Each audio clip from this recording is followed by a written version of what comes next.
What's up guys, Perry from Rockville here, and today I'm going to teach you how to set up your REQ20 dual 10-band graphic equalizer. This is the perfect EQ to fine-tune the sound for any DJ events, home theater setups, and much more. So along with the EQ itself and a power cable, we also get a pair of rack ears so we can set the EQ up to any rack bag or rack mount. So to attach the ears to the EQ, we're just going to line up these holes here to the ones on the side of the unit. Then we can screw them onto the EQ using the 4 included screws. After that, you can attach your EQ to your rack mount by using the 4 corners on the ears themselves. Or you can place it on any desk or table with the feet on the bottom of the EQ. So if we go ahead and turn on the EQ, we can tell it's working when the blue LED lights are lit up. Another really cool feature on the REQ20 is this VU meter here in the center, which shows you how much volume is coming into the EQ. So like I mentioned in the beginning, we can use the REQ20 to fine-tune the sound in larger rooms for DJ events or live performances. So let me show you how we would do that now. Okay, so here I have my power amp that's powering these 2 passive speakers that I'm going to connect my REQ20 into. Now most power amps have RCA inputs that we can use to connect anything with RCA outputs like the REQ20. However, because this amp does not have those RCA inputs, we could use something like an RCA to 1/4 inch cable like I have right here to connect our REQ20 to our amp. So I'm just going to take the RCA end of that cable and plug it into one of our RCA outputs on the back of my REQ20. Then I'm going to take the 1/4 inch ends and plug them into the 1/4 inch channel A and B inputs on the back of my amp. Now the REQ20 has RCA inputs that we can use to connect anything like a mobile device,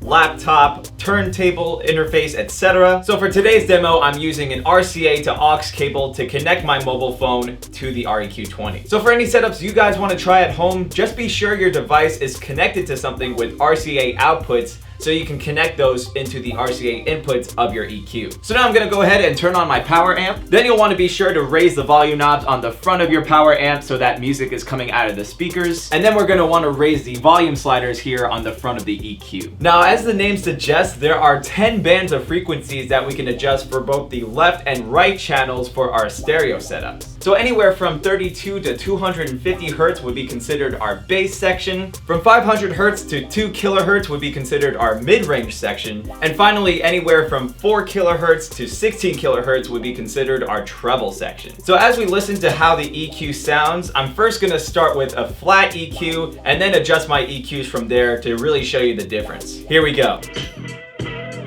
Okay. Sounds good, but let's start bringing in that low end.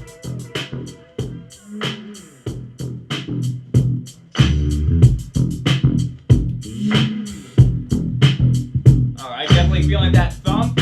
Let's bring in the middle range now.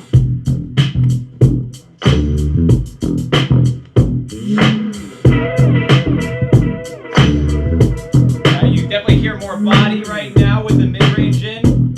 So now let's bring in that treble for the clarity. Oh yeah. So you can really hear now how much of a difference it makes with the EQ.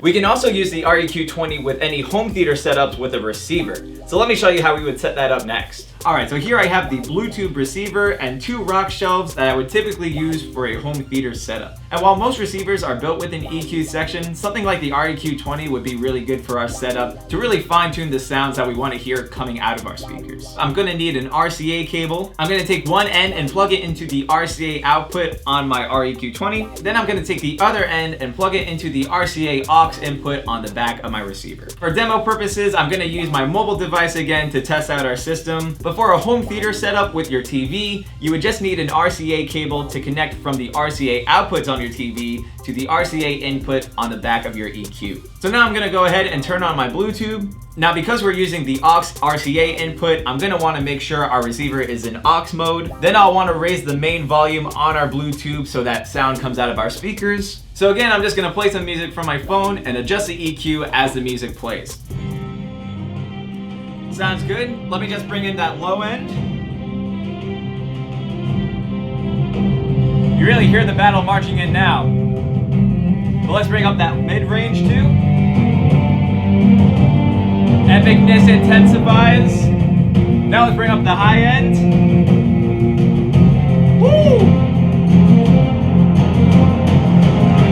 Something important I do want to mention is that if you try to pair your smartphone or tablet to your receiver through Bluetooth, then the EQ actually won't work with this setup. This is because right now in our signal chain, we're using the EQ to the receiver and out of the speakers. So when you try to connect your device to the Bluetooth on your receiver, you're actually skipping the step of the EQ. And from there, we can't use the EQ to adjust the sound coming out of the receiver. However, anything going into the EQ with our RCA inputs, like our phone, your TV, your turntables, etc., will be affected by the EQ. So just keep that in mind when you're using this setup. So I hope this showed you guys how easy it is to set up your REQ20 dual 10-band graphic equalizer. However, if you have any questions, comments, or concerns, feel free to reach out to our customer support team through phone or email. As always, guys, I'm Perry from Rockville, and I'll see you next time.